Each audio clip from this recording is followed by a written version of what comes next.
El Filibusterismo, nobela ni Dr. Jose Rizal.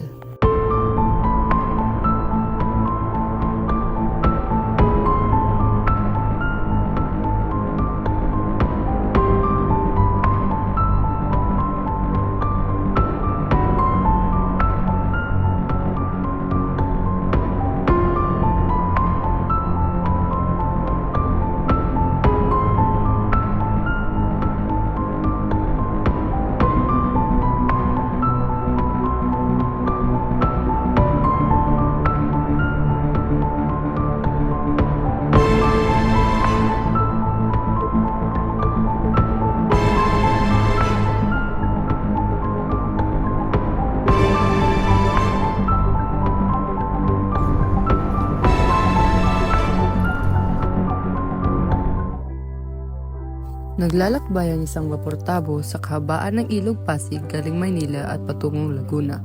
Ito ay nahati sa dalawang bahagi. Ang ibabaw ng vapor kung saan lulan ang mga mahalagang tao sa lipunan katulad na lang nila Don Custodio, Kapitan, Benzaib na isang manunulat, si Simon na isang mang-aalahas at ang mga praileng sila Padre Salvi, Padre Florentino at iba pa. Samantala, sa ibaba na bahagi naman ng vapor, matatagpuan ang mga insek at indyo na nagsisiksikan sa dami ng pasahero. Ang hatlaan na ito ay nagpapakita ng uri ng tao at kapangyarihang umiiral sa sistema ng lipunan. Ilog Pasig, ang daming mga manunungkot at masasaya. At halos lahat ay alam ko. Mukhang nais meron kang kapitan. Matalas ang iyong pandinig. Sa totoo lang, nang marinig ko ang pangalan ng ilog, naalala ko ang kwento ni Juan Crisostomo Ibarra. Ibarra, parang narinig ko na ang pangalang iyan. Ano nga ba ang nangyari sa kanya? Alam niyo ba? Senyor Simon, ikaw ay namumutla. Ito, paglalakbay man ito ay medyo mahirap sa katulad mo. Ayos lang ako, Padre Florentino. Huwag na natin pag-usapan na paglalakbay. Pakinggan na natin ang kwento ni Ibarra. Si Ibarra ay anak ni Rafael Ibarra na nag-aral sa Europeo at bumalik. At sa kanyang pagbabalik, nalaman ang pagkalisan ng kanyang ama. Ano ang nangyari kay Maria Clara? Napakasal kay Linares? Lumipas ang 13 taon, ayun lamang ang alam ko. Hanggang sa namatay si Ibarra sa ilog na ito. Maaari ko bang tapusin ang kwento? Kaibigan ko, ang nag-ampon kay Maria Clara. Sa kanya ko lang nalaman ang buong kwento. Kung totoong mahal mo ko, hindi mo ko hayaang magpakasal kay Linares sapagkat hindi ko siya mahal, hindi ko siya mamahalin. Maria Clara, gusto kong maikasal ka kay Linares para sa iyong kinabukasan. Ito ang dapat mong malaman pa rin na masaya. Kaya namin ni Ibarra malagpasan lahat ng problema basta't kami magkakasama. Ngunit ngayon, wala na siya, patay na siya. Ano maaari kong gawin? Hindi ko naman siya kayang buhayin muli. Hindi nga, pero kaya mo kong tulungan para makalimutan siya sa pagpasok sa akin sa kumbento. Hindi ako papayag na ikaw ay maging isang madre. Dalawa lang ang aking pagpipilian, mamatay o pumasok sa kumbento. Mamili ka sa dalawa! Walang magawa si Padre Damaso kundi pa rin ang hiling ng dalaga na pumasok sa kumbento. Kay gandang kwentong pag-ibig, ngunit nasana siya ngayon. Saan pa ba? Di sa kumbento. Akin na nga yan? Bakit mabagal ang takbo ng kubyerta? Marahil ay mababaw ang ilog. Kung sa bagay, walang matinong lawad dito sa Pilipinas. Ibaba ng kubyerta. Kaya natin ipatayo ang Akademya ng Wikang Kastila, Kapitan Basilio. Paano mo iadasabi? Binigyan namin si Padre Aire ng kabayo bilang regalo at nangako siya na magkikipagkita siya kay Kapitan General. At ang yaman na si Macaraig ay nag-alok ang kanyang lumang bahay. Hindi ko labis maintindihan.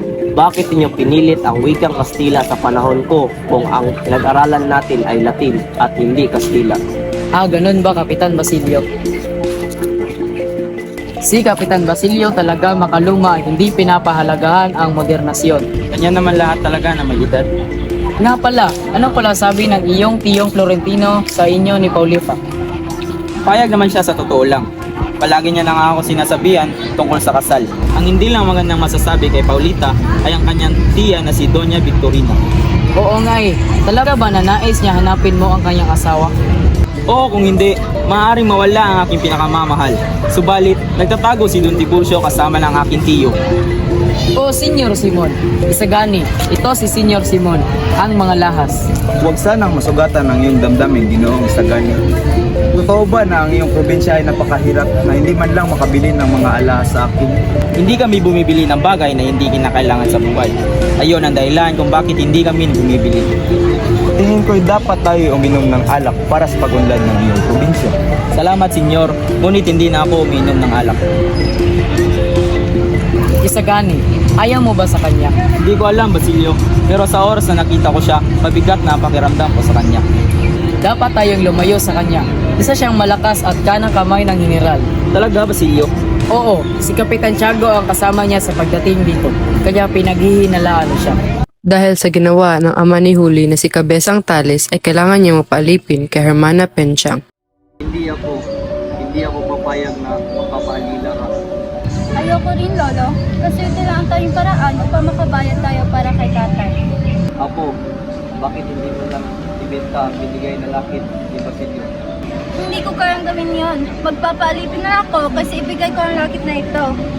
Hirap ng anak kong si Tales. Kailangan ko na siya sa pag-ikurap ng mga filing. At namatay ang kanyang asawa. At ngayon uli, papalipin ka kay Hermana Penchang para lang pagtubos sa iyong ama. O aking lolo, huwag mo masyadong damdamin. Ang aking gagawin ay para lamang sa kabutihan ng aking ama. Isa kang napakabuting anak ako. Laking pasalamat sa taong kumuklo. Ako'y binihisan at pinag-aral. Ngayon, ako'y pauwi na sa nagsilbing tahanan. 13 taon na ang nakalipas. Ngunit ang alala ng pighati ay sariwa pa. Ang aking inang si Sisa ay nabaliw at ang aking kapatid na si Crispin ay namatay.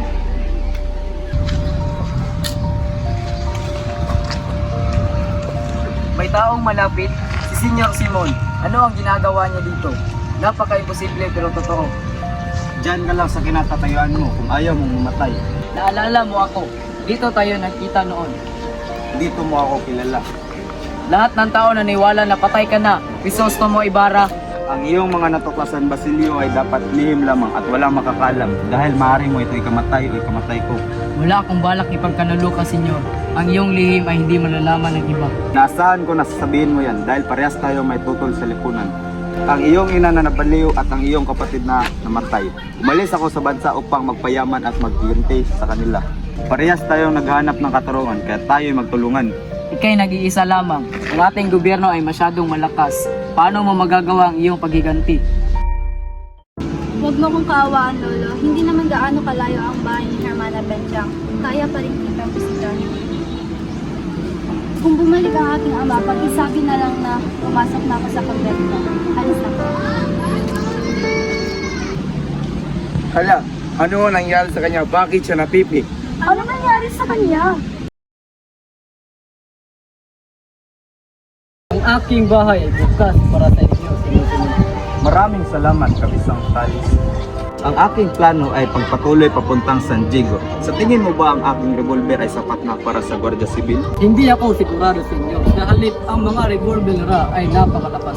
Tama, ngunit ang aking revolver ay kaya silang alunin. Nakita mo ba ang punong yun? Tingnan mo. Kahanga-hanga ang iyong revolver ay simple lang at malakas. Nabili ko pa itong revolver sa ibang bansa, Kabisang Tales.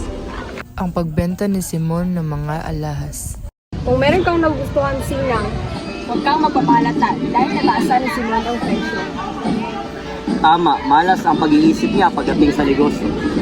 Itong unang pagkakataon na maipapakita ko itong mga porselas ito sa buong mundo. Napakagandang diamante at mga ruby. Ang kayamanan ay maaari mong ikasira, Ginang Simon. Tama, Senyor Simon. Tama, ang kayamanan ay maaaring maging dahilan ng masasamang bagay sa buhay. Ang pagtubos ni Basilio kay Huli. Aking pahahalagaan kung tatanggapin mo ang aking hinihiling. Kung alam ko lang ang pera ko ay hindi utal, hindi ko na sana ito'y sinugan. Hindi pa ba sapat na siya ay nagpaalila sa iyo? Oo, ngunit kulang pa ito. Huwag kayong mag-alala. Handa akong bayaran lahat ng iyong pera na ginasta matubos lamang si Huli. O siya, akin ng bayad. Basilio at Huli. Ikaw ay malaya na, Huli. Hindi ka naalipin. Hindi ko alam paano ka pasasalamatan, Basilio. Ang kasiyahan mo ay sapat na. Para sa kasiyahan mo, gagawin ko ang lahat. Ang aking pinag-iisipan ay kung saan kami titira ng aking lolo. Bakit ka nakangiti, Basilio? Malalaman mo mamaya ang huli.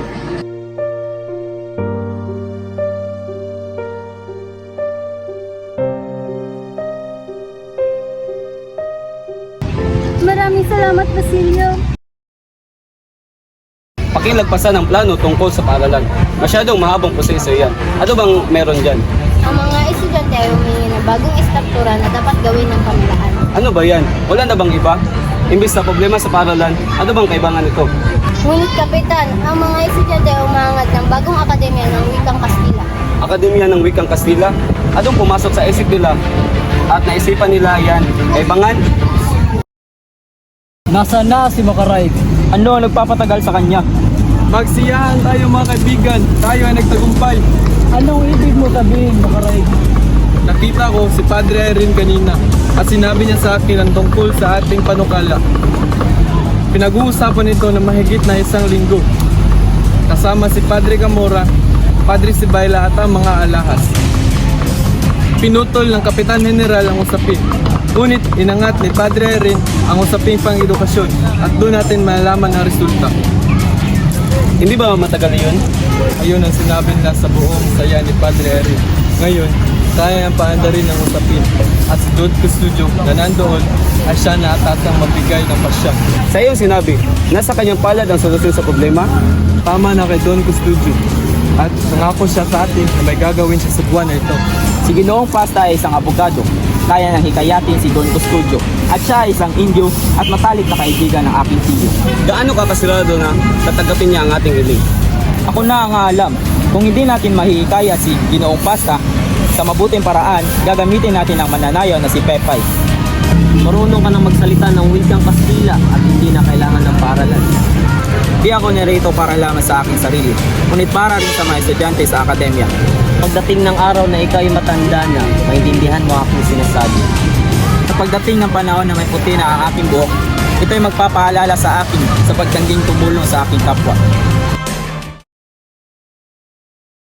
Napakairaming bayarin, ngunit kaunti lang na babayad. Kahiya-hiya, kailangan ko ng pera at akala ko'y mababayaran mo na ang 9,000 inutang mo sa akin. Babawasan ko ang 9,000 at magiging 7,000 na lang dahil ayoko malugi ang negosyo mo ng dahil sa akin. Salamat. Sa isang kondisyon, Ano yun? magtatago ako ng mga armas ngayong gabi sa iyong tindahan. Hindi sila kasya sa aking tahanan at wala kang kailangang katakutan dahil ilalabas ko minsan ang aking mga armas at ilalagay sa aking tahanan. Kailan ba magsisimula ang palabas? Ako'y naiinip na, gayon din ang mga tao na sa bulwagang ito. Pasensya ang dapat natin pairalin ni Sagani. Hinihintay pa ang pagdating ng Kapitan General.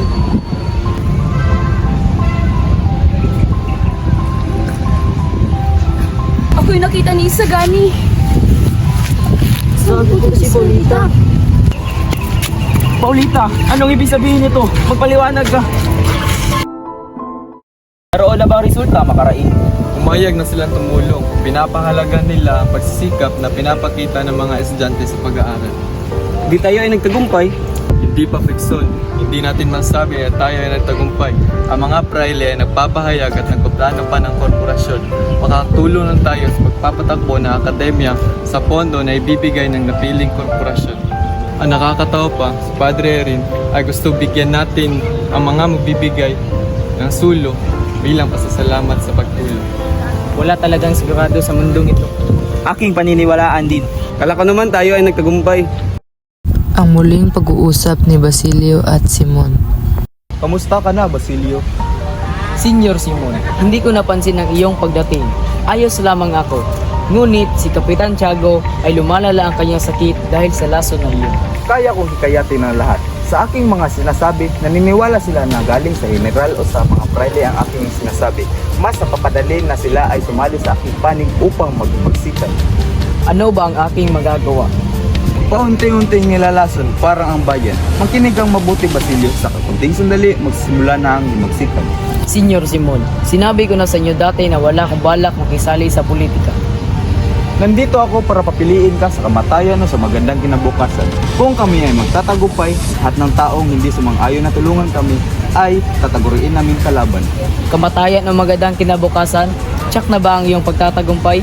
Simple lang, pumunta ka sa Santa Clara at itakas ang taong pinakamamahal ko na ikaw at si Kapitan Tiago lamang ang nakakaalam. Si Maria Clara? Tama, si Maria Clara. Siya lang ang dahilan kung bakit ako ay nabubuhay pa. Ginawa ko to upang mabuksan ang pinto ng kumbento. Ngunit huli na ang lahat. Ano ang ibig mong sabihin? Patay na si Maria Clara. Sinungaling, buhay pa si Maria Clara at ngayong gabi ay masasalba ko at ikaw ang mamamatay. Totoo ang aking sinasabi. Kung hindi ka maniwala sa akin, puntahan mo sa kumbento para malaman mo. Namatay siyang hindi nakakaalam na ako'y nabubuhay para lang sa kanya. Ano na ang silbi ng buhay ko?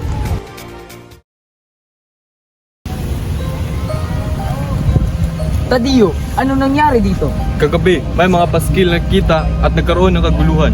At mukhang masaya ka. Malamang, dahil walang pasok sa isang linggo. Juanito, ano nangyari dito? Bakit ako ang tinatanong mo? Wala akong kinalaman. Isagani, alam mo ba sino nagdikit ng mga paskil na yan? Wala akong kinalaman at bakit naman namin iimbestagahan ang panganib na ito? Hermana Bali at Huli. Nabalitaan ko makabilanggo daw si Basilio. Paano ang kanyang mga kasamahan? Lahat sila ay nakalaya na. Ngunit dahil nga patay na si Kapitan Tiago, ay wala na makakatulong sa kanila upang makalabas. Ano ang nararapat kong gawin? Hermana Bali, tulungan mo ako. Pag-usap. Alam ko na, si Padre Camora. Tama, makakatulong siya sa iyo. Halika! Ngunit Hermana Bali, wala na bang ibang paraan? Alam mo siya'y makapangyarihan at ma-impluensya. Paniguradong malilit kasi ang isang lilitayin. Ngunit Hermana, dali na, Huli. Pumasok ka na. Siya lang makakatulong sa iyo upang makalabas si Basilio. Malapit na ang kasal. Talaga, akala ko ang kanyang mapapangasawa ay si Isagani. Kala mo naman hindi mo yan kilala si Paulita Gomez. Naayos siya ng kamang malambot na kanyang higaan kaysa magtiis sa bani. Eh di sino? E di si Juanito Palaez. Sigurado ang kasal ni Isagani at Paulita ay iyak na magiging grande. Paano mo nasabi?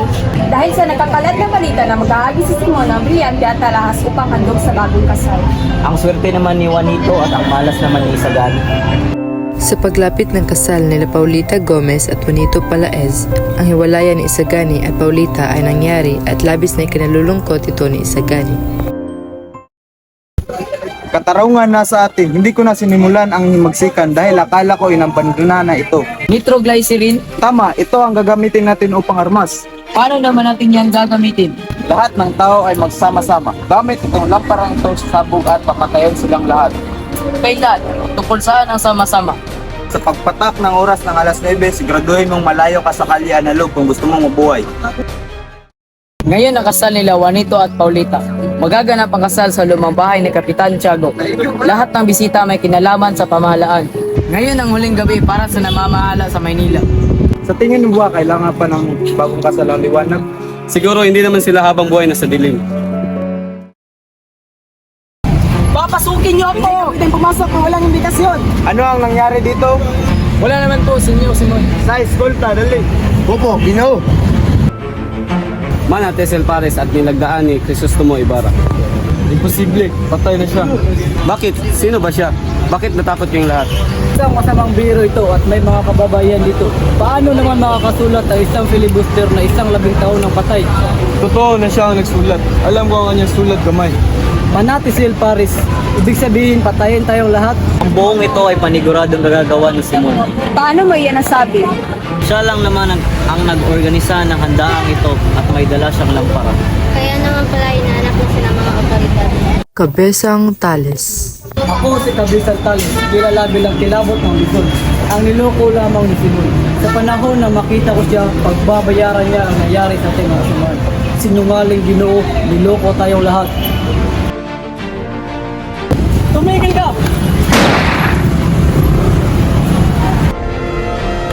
Padre Florentino, tulong!